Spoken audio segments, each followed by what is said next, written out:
보도록 하겠습니다. 우리 하나님 말씀은 디모데후서 3장인데요. 모두 일어나셔서 신약 성경 345쪽 디모데후서 3장 1절부터 17절 전체까지인데 우리 봉독은 7절까지만 교독으로 봉독하겠습니다. 3장 전체 말씀이지만 봉독은 3장 1절부터 7절까지만 교독으로 봉독하겠습니다. 제가 먼저 읽겠습니다. 너는 이것을 알라. 말세에 고통하는 때가 이르러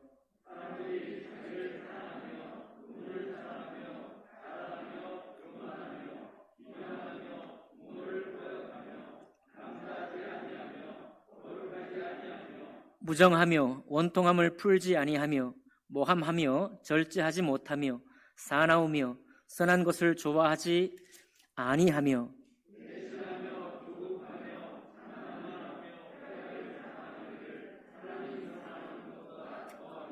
경건의 모양은 있으나 경건의 능력은 부인하니 이 같은 자들에게서 내가 돌아서라.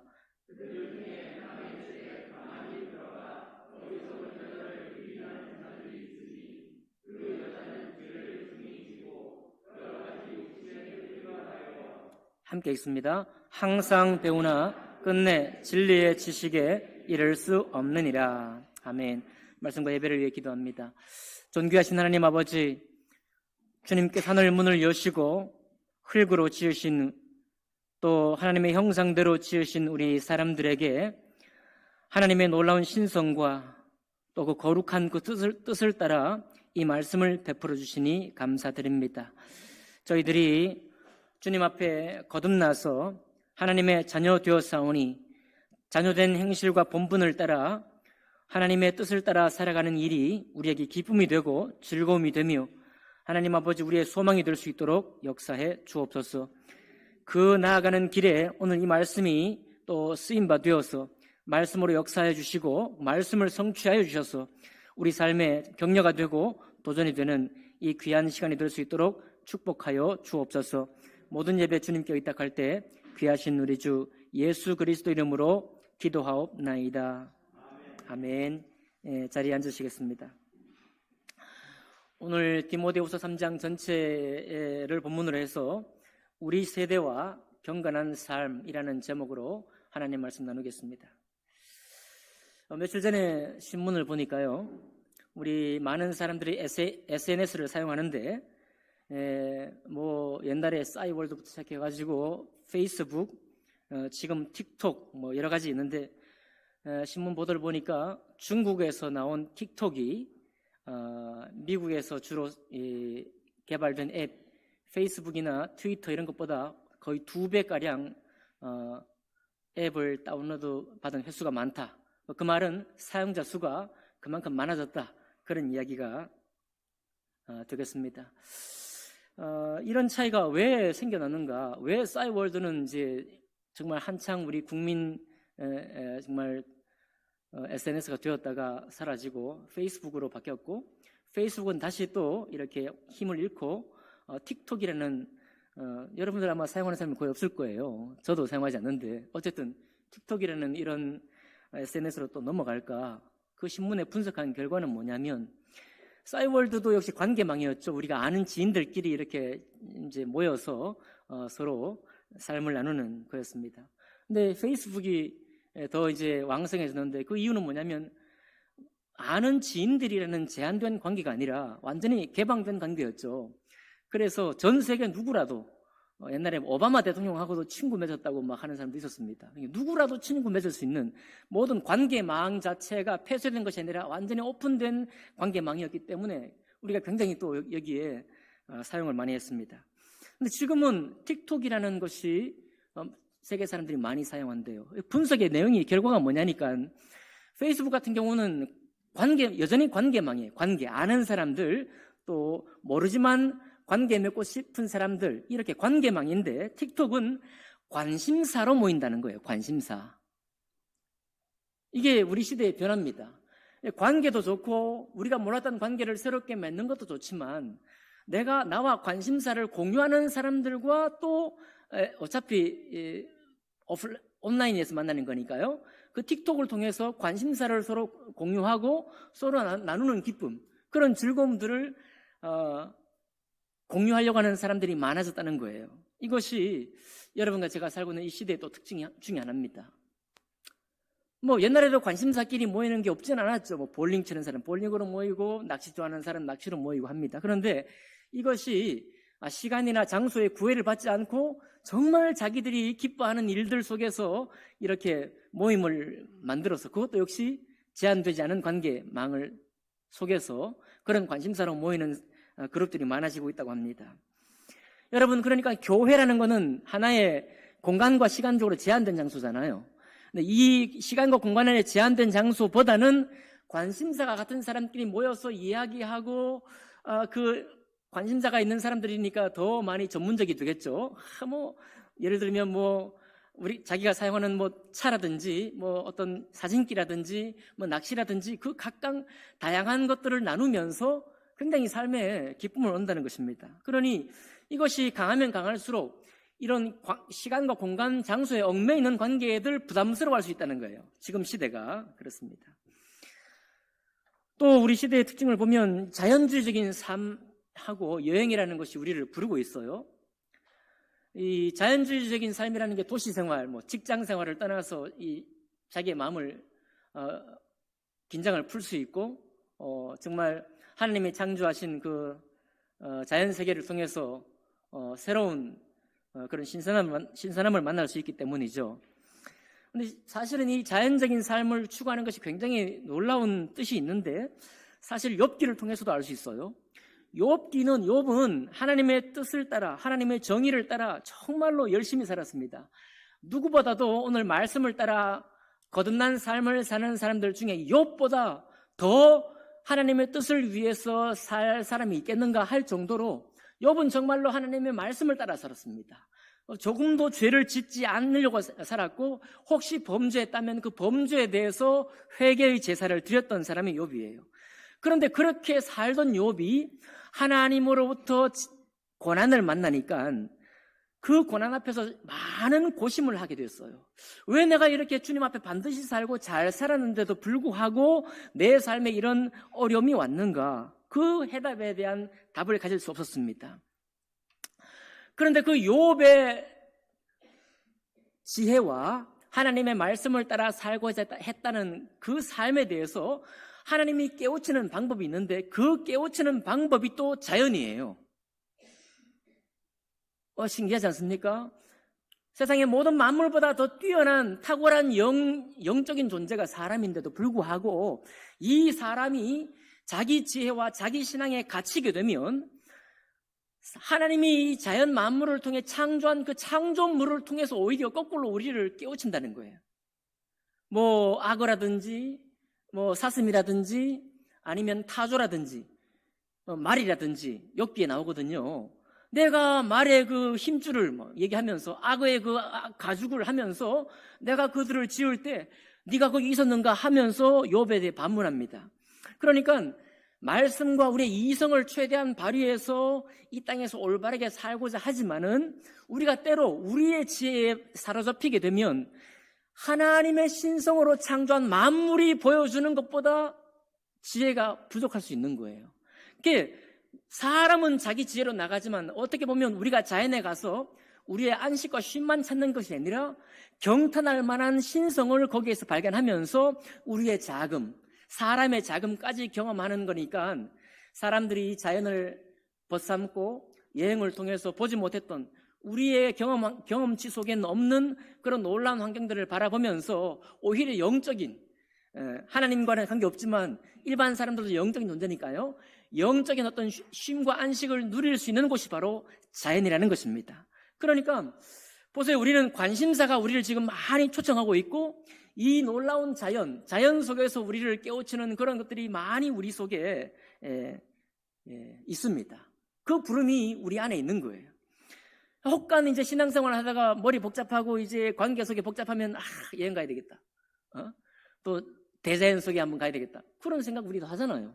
신앙인도 일반 사람과 같은 거니까. 바로 그런 물결들이 알게 모르게 우리 신앙에 굉장히 많은 영향을 미치고 있다는 것입니다. 90년대 이후에 이제 이념이 무너졌죠. 공산주의가 무너지면서, 체제가 무너지면서 이념이 뒤로 물러가고 사람들에게는 이제 자연적인 삶, 균형 잡힌 삶에 대한 중요성이 훨씬 더 앞으로 나서게 되었습니다. 이런 시대에는 우리가 추구하는 바 어떤 매력, 어떤 가치까지도 바뀌기 시작하는데요. 옛날 저희들 시대만 해도 공포의 외인구단, 만화 혹시 아시나요? 공포의 외인구단의 주인공은 설가치인데 이 설가치가 엄청나게 이 성장 스토리잖아요. 애를 먹고 힘들고 외인구단에 연습을 시킬 때 연습이 엄청 괴롭잖아요. 아주 힘겨운 그런 싸움을 거쳐서 영광을 얻는 거. 이게 우리 시대에 저희가 청년 때 가슴을 뜨겁게 밝혀주던 그런 매력적인 포인트거든요. 그런데 90년대, 2000년대 넘어서면서 이제 바뀌었습니다. 그렇게 비장하고 한 맺힌 남자들의 무슨 어떤 이야기가 이 이야기의 중심에서 밀려나기 시작해요. 요즘 영화에 나오는 슬램덩크라는 게 또 만화 영화가 지금 나오고 있는데 그 뒤로는 이게 한 맺힌 사연을 가진 사람들의 이야기는 이제 우리의 관심사에서 물러나고 위트 있고 매너 있고 아주 좀 가볍고 쿨하고 귀여운 남자들이 이 여성들의 호감을 얻고 있는 시대에 살고 있잖아요. 귀여운 남자, 매너 좋고 위트 있고. 어떤 평론가가 이렇게 얘기를 하더라고요. 한 맺힌 비장한 남성은 서사의 중심에서 밀려나고 귀여운 남성이 그 자리를 차지했다. 이런 시대에 우리의 모든 자라는 세들도 여기에 관심이 있고 이미 우리도 이런 것에 영향을 받고 있기 때문에 성경이 우리에게 보여주는 세계관, 어제나 오늘이나 내일이나 동일한 성경이 변함없이 진리대로 우리에게 보여주는 삶으로부터 우리가 점점 더 멀어지게 만드는 시대에 우리가 살고 있다는 거예요. 아무도 부인할 수 없고 아무도 우리가 살고 있는 시대를 뛰어넘을 수가 없습니다. 자, 그런 시대를 살면서 있는데 그런 우리에게 하나님이 우리의 시대를 아시고 미리 말씀하고 있는 것입니다. 자, 우리의 시대가 어떤 시대일까요? 3장 1절 보니까 너는 이것을 알라 말세에 고통하는 때가 이르러 하면서 쭉 나오죠. 이것이 예수님 오기 전에도 똑같았을 것 같은데 지금도 마찬가지일 것 같은데 말이죠. 굳이 말세라는 때를 정하셔서 말하고 있습니다. 우리가 읽었지만 다시 한번 2절부터 4절까지 한번 한 목소리로 같이 읽어봅시다. 시작.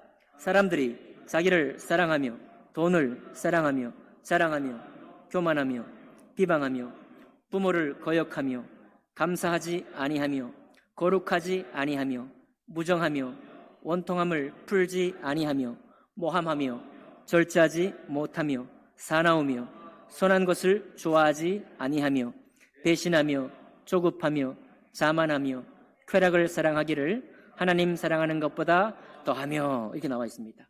자, 지금 보여주는 많은 우리의 주목을 끌고 있는 많은 세대는 그 사람의 삶의 이와 같은 모습은 드러나지 않습니다.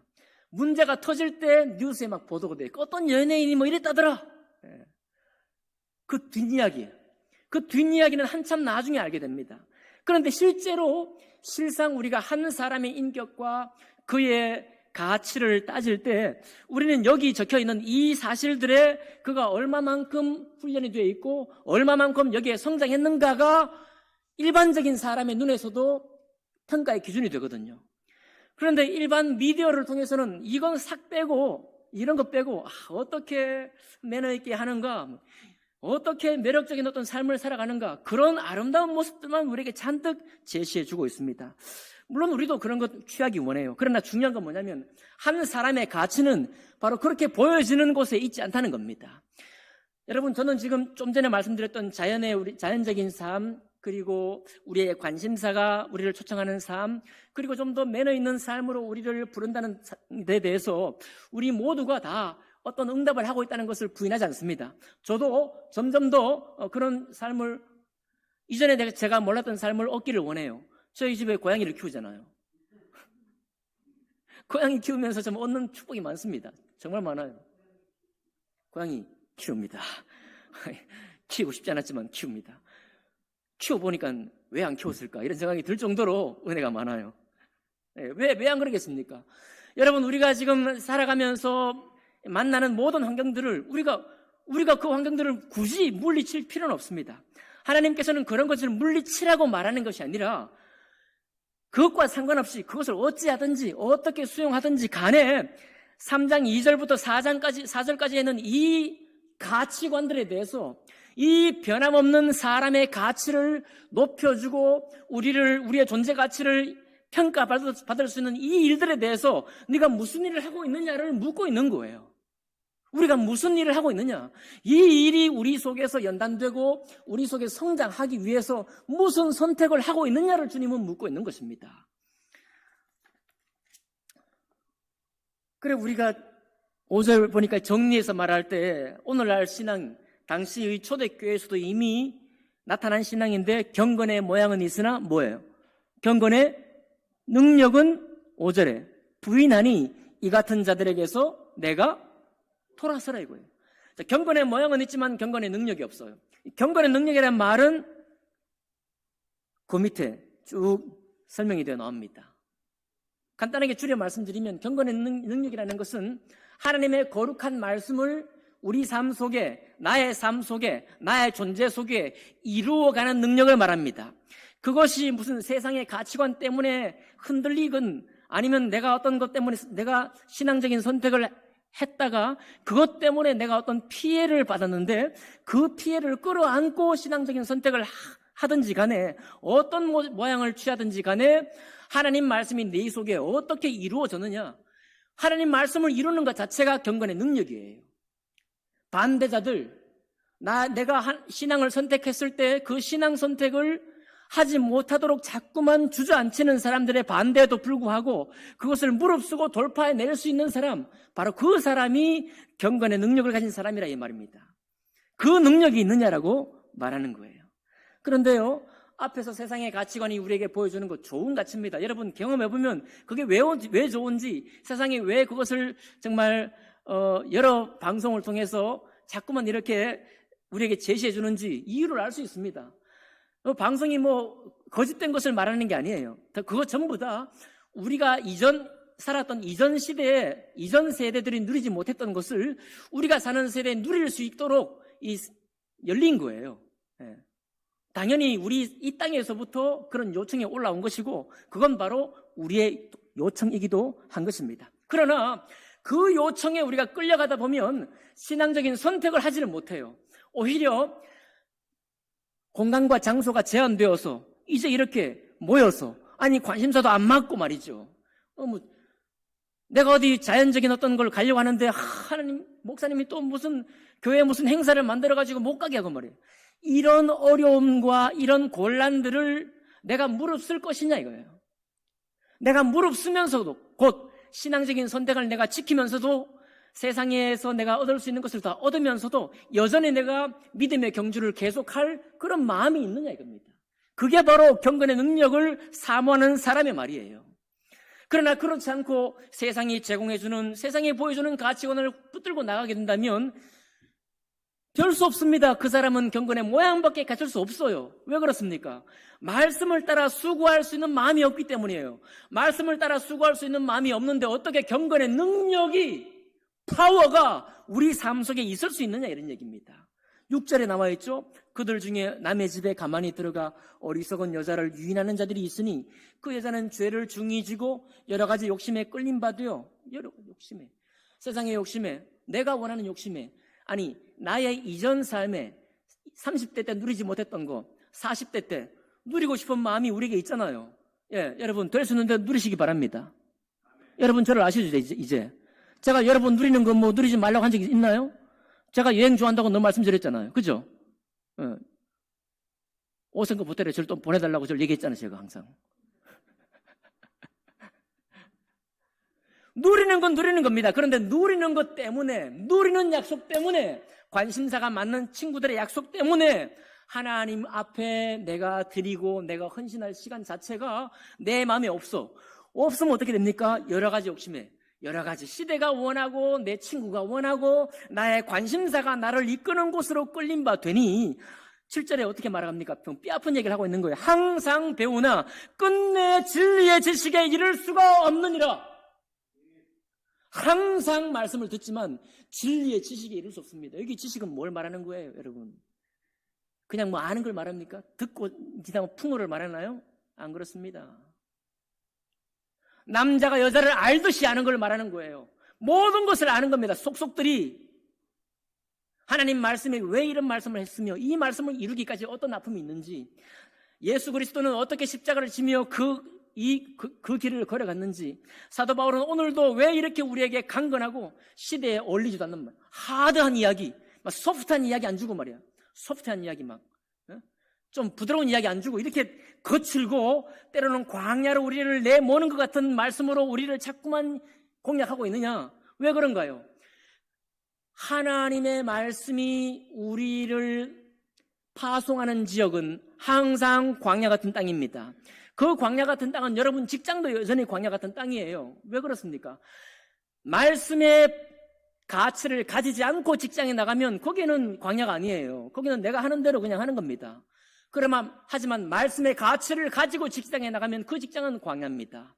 거기서는 하나님의 도우심과 그분의 말씀을 향한 헌신이 내 삶을 주관하고 내 삶을 이끌어 가는데, 서로 나 그리스도인이에요. 회식 자리 있습니까? 나 그리스도인입니다. 내가 전에는 1년 전까지는 내가 술을 했습니다. 내가 또 가자는 대로 갔습니다. 내가 이제 갑자기 확신이 들었습니다. 내가 내 믿음에 확신이 들었어요. 내가 이제 전에는 똑같이 그리스도인이었지만 거기 갔지만 이제는 내가 안 갑니다 라고 말할 때 광야 아닙니까? 싸움이 있잖아요. 그 사람들의 눈총을 내가 맞아야 돼요. 그 눈총 맞으면서도 자기의 소신대로 밀어붙일 수 있는 힘이 있나요?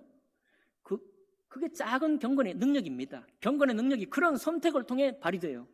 세상은 주님 오셨을 때 참빛이 왔을 때 세상은 어둠이기 때문에 주님을 기뻐하지 않았습니다. 주님을 원치 않았어요. 주님을 원치 않는 세상이 우리 주변에 있습니다. 우리 가정에도, 우리의 가정 밖에도, 여러분 직장 생활에도, 이 교회 안에도, 교회 밖에도 있어요. 원치 않는 선택, 그러나 진리의 선택이기 때문에 우리가 그 거친 부르심이지만 그 길로 나아가는 겁니다. 여러분 그렇게 하실 의향이 있으신가요? 8절 9절에 뭐라고 되어 있나요? 얀네와 얀브레가 모세를 대적한 것 같이 그들도 진리를 대적하니 이 사람들은 그 마음이 부패한 자요 믿음에 관하여는 버림받은 자들이라. 사실 얀네와 얀브레가 누군지 몰라요. 대충 이제 뭐라고 하는가 하면, 여러분 모세가 출애굽 애굽에서 이끌어낼 때 10가지 재앙과 10가지 기적을 베풀었잖아요. 그죠? 그때 애굽 술사들이 3가지는 같이 따라했습니다. 뭐 나일강에 피가 붉게 맞는다든지 뭐 파리떼가 하여튼 몇 가지를 따라했어요. 똑같이 따라했습니다. 따라했던 그들 애굽 술사들은 일부 따라할 수 있는 능력은 있었지만 10가지의 모세가 선언했던 마지막까지도 전혀 따라오지 못했고요. 더 중요한 건 뭐냐면, 여러분 모세는 뭐 우리에게 기적을 보여주려고 한 게 아니에요. 모세가 아주 내가 우리 민족의 지도자가 왜 돼야 됩니까? 라고 따져 물었던 사람이잖아요. 내가 도대체 어떻게 저 많은 백성을 이끌어 가겠냐고 거절했던 사람이잖아요. 모세가 중요했던 건 모세의 기적이 중요한 게 아닙니다. 모세에게 중요했던 것은 그 민족들의 반대, 자기 누이의 조롱, 맞죠? 아론과 미리암도 나도 하나님의 사람이다라고 모세를 대적했잖아요.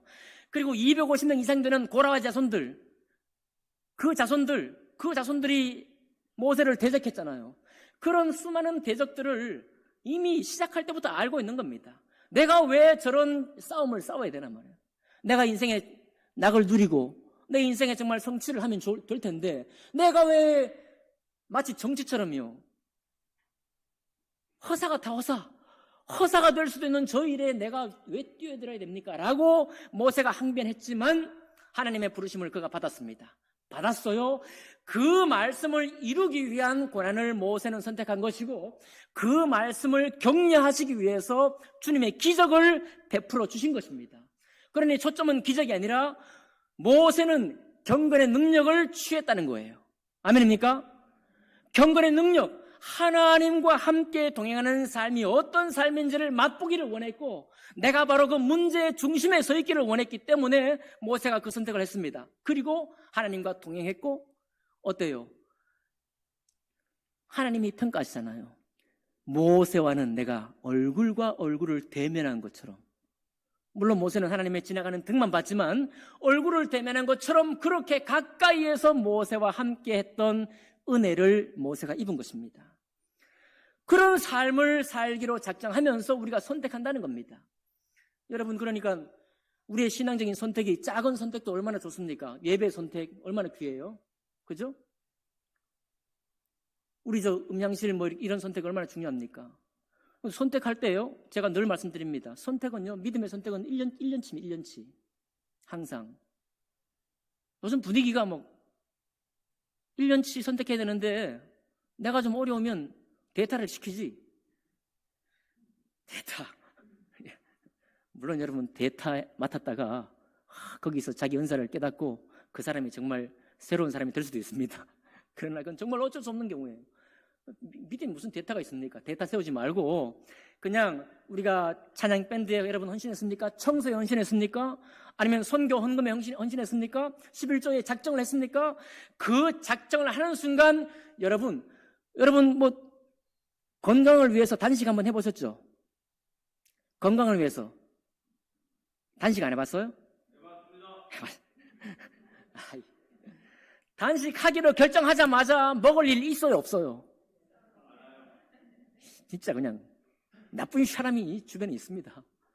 뭔가 내가 뜻깊은 결정을 하면 이상하게 전에 의식하지 못했던, 하지 못하게 하는 일들이 자꾸 생겨요. 똑같습니다. 믿음의 선택을요, 여러분, 이 교회의 한 사람, 교회를 세우는 한 사람으로서 내가 믿음의 선택을 하잖아요. 그냥 시간 될 때 하고 시간을 쓸 때 안 하지. 이건 헌신이 아니야. 여러분, 시간이 안 되어도 시간을 내게 만드는 게 헌신입니다. 아멘인가요? 그렇게 헌신하게 되면요, 바로 내 작은 헌신이요, 작은 선택의 싸움이지만 그 싸움이 성경을 깨닫게 만들어줍니다. 성경의 지식이요, 그냥 우리 주변에 떠돌아가는 게 아니라, 곧 경건의 모양만 잠깐 배우는 게 아니라 이 경건의 능력이 나의 것이 되기 시작하는 거예요.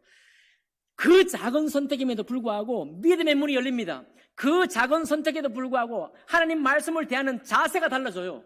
이거는 무슨 지혜가 필요한 게 아닙니다. 무슨 똑똑한 무슨 머리가 필요한 게 아니에요. 내가 선택하면 잠깐의 싸움이 있고 그 싸움 속에서 예수님이 헤아려지기 시작하고 사도 바울이 이해가 되기 시작하고 믿음의 모든 선배들이 걸어갔던 그 삶의 방식들이 이해가 되기 시작하는 겁니다. 얼마나 귀중해요.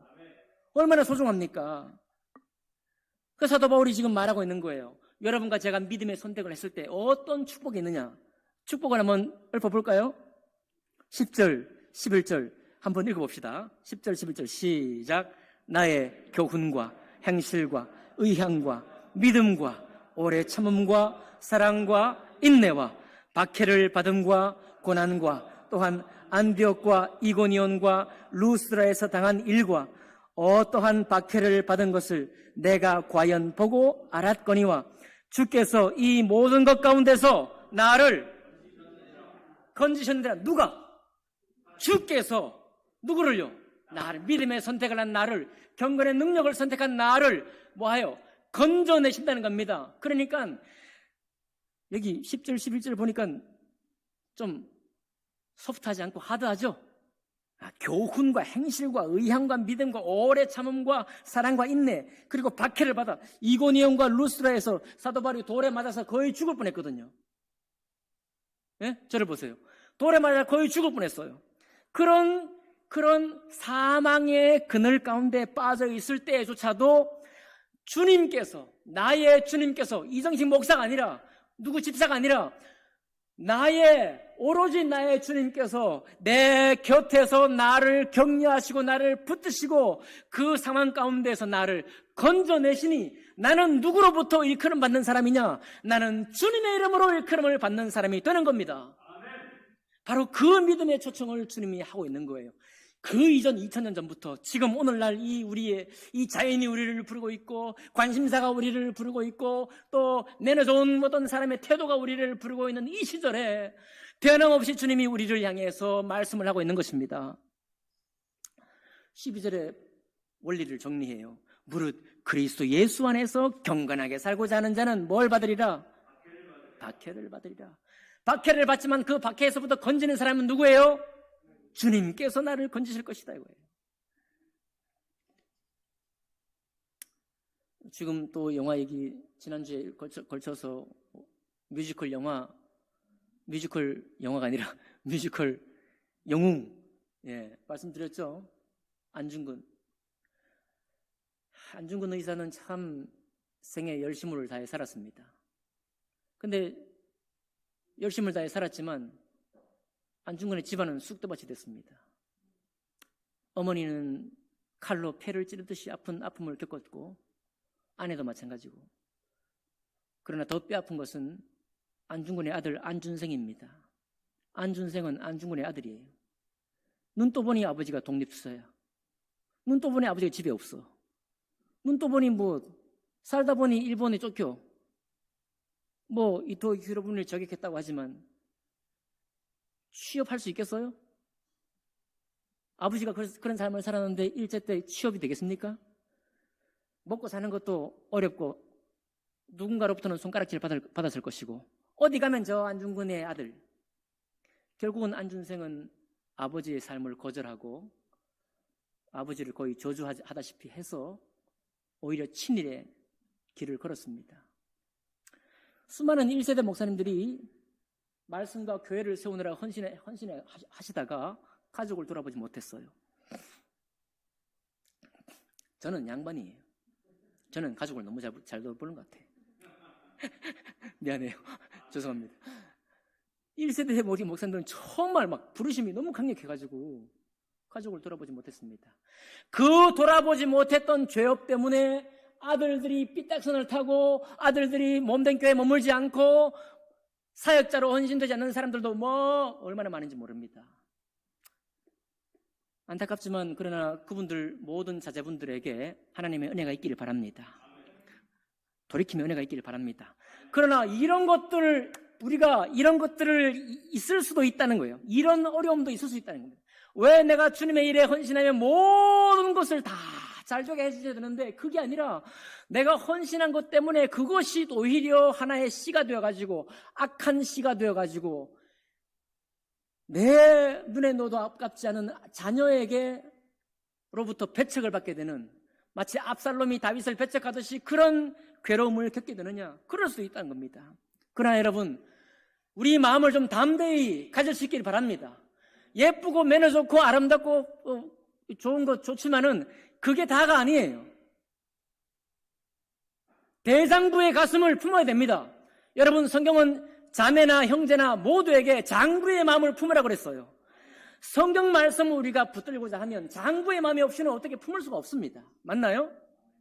그리고 주님께서 마지막으로 이 말씀합니다. 그러면 우리 세대에서 이 경건한 삶을 살아갈 때 우리의 길을 무엇이 밝혀주고 있느냐? 무엇이 우리의 길을 우리가 따라갈 것이 뭐냐? 14절부터 17절까지 나와 있는 말씀이에요. 같이 봅시다. 그러나 너는 배우고 확신한 일에 거하라. 너는 내가 누구에게서 배운 것을 알며, 누구의? 디모데가 사도 바울에게 배웠잖아요. 또 어려서부터 디모데야, 네가 성경을 알았나니 성경은 능히 너로 하여금 그리스도 예수 안에 있는 믿음으로 말미암아 구원에 이르는 지혜가 있게 하느니라. 자, 구원에 이르는 지혜가 있을 뿐만 아니라 모든 성경은 하나님의 감동으로 된 것으로 교훈과 책망과 바르게 함과 의로 교육하기에 유익하니 이는, 따라합시다. 17절, 이는 하나님의 사람으로 온전하게 하며 모든 선한 일을 행할 능력을 갖추게 하려 함이라. 맞습니다.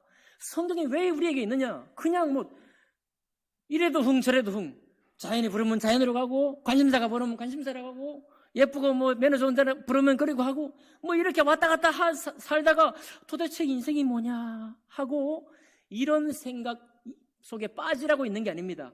그 모든 어지럽히는 상황 속에서 취할 것은 취하되 이미 우리에게 분명히 보여줬습니다. 성경을 통해서 어려서부터 우리가 믿고 배운 것, 그리고 듣고 받은 것, 그 속에는 때로 말씀을 따라 살다가 낭패를 본 사람의 경험도 있을 겁니다. 아까 안준생처럼 말이에요. 교회에 헌신했다가 요즘 많이 일어나고 있는 목사님에게 실망했습니다. 장로들에게 실망했습니다. 집사님에게 실망했습니다. 성도에게 실망했습니다. 그런 모든 자료도 우리 주변에 널려 있습니다.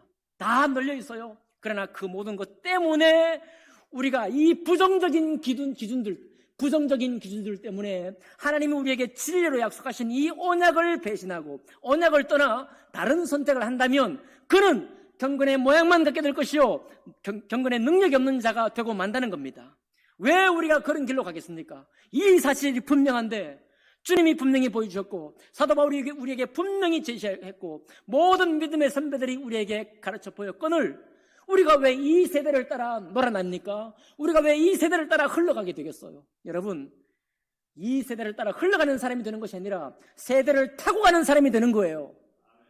세대를 타고 갑니다. 모든 것 취할 수 있지만 그것 때문에 나의 믿음의 선택을 소홀히 하거나 작은 하나의 헌신조차도 안 보는데 저 사람도 저러는데 나도 이런 식으로 자기를 방만하게 내모는 것이 아니라 아무도 보지 않는 가운데서도 내 약속이니까 내가 하나님과의 지킨 약속이니까 그 약속 지키기 위해서 때로는 직장에 바쁨에도 불구하고 내가 그걸 거절할 수 있고 맞나요? 동호인들의 모임 속에 정말 중요한 모임이 내가 총무야 거기에 내가 회장이야 나 빠지면 안 돼? 빠져야지 빠져버려 그냥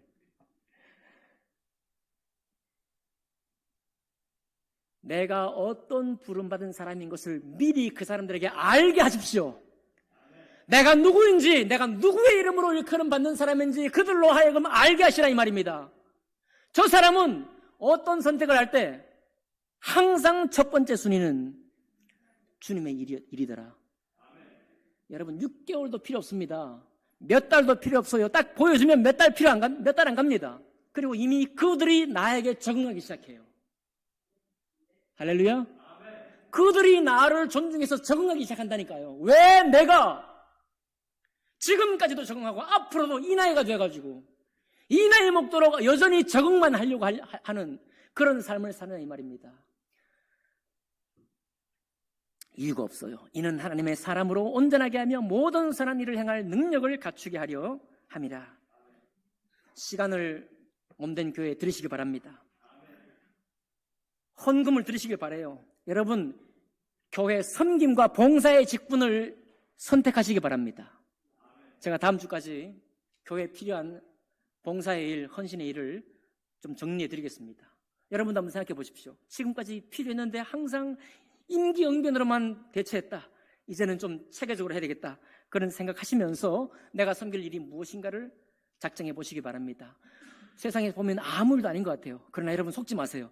아무 일도 아닌 게 아니라 다시 결론적으로 말씀드리지만 내가 선택한 그 작은 일을 지키고자 하는데 벌써 싸움이 시작될 것이고 말씀에 대한 어떤 사모함이 생기게 될 것이고 그 속에서 하나님을 향한 길이 확 열리기 시작합니다. 저와 함께 주님 부르신 길을 따라 경건의 능력을 소유한 삶을 살기로 작정하시는 여러분과 제가 되기를 주님의 이름으로 축복합니다. 기도하겠습니다.